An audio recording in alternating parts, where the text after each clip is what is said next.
নাসিক ২৩ নং ওয়ার্ডস্থ নবীগঞ্জ কদম রাসুল পৌরসভা প্রাঙ্গণে বাংলাদেশ আওয়ামী লীগের ৭৫তম প্রতিষ্ঠাবার্ষিকী ও প্লাটিনাম জয়ন্তী উপলক্ষে আলোচনা সভা অনুষ্ঠিত হয়েছে।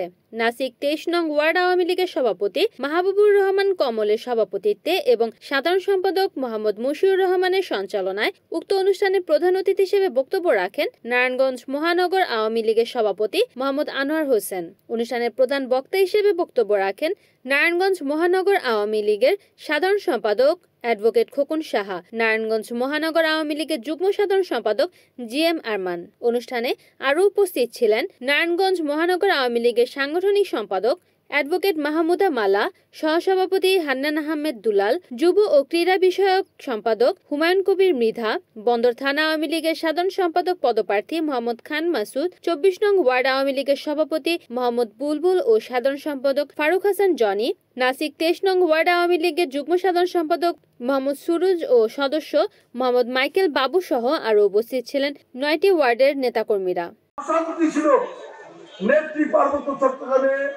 শান্ত করে দিয়েছেন, উপজাতিদের পুনর্বাসনের ব্যবস্থা করেছেন, যারা বিদ্রোহ করেছেন তাদেরকে পুনর্বাসন করেছেন, বুঝিয়ে শুনে তাদের স্বাভাবিক জীবনে এনেছেন।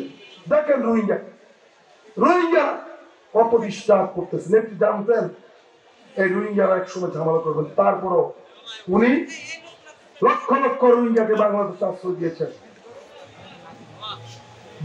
বাংলাদেশকে প্রতি মাসে কোটি কোটি টাকা দিতে হচ্ছে রোহিঙ্গা শরণার্থীদের জন্য। এটা তো দেওয়ার কথা না। এই দলের নেতৃত্বে আসীন হবে, আমার বেলায় সেটাই হয়েছিল। অনেক চড়াই পার হয়ে কিন্তু আমি এই জায়গায় এসেছি।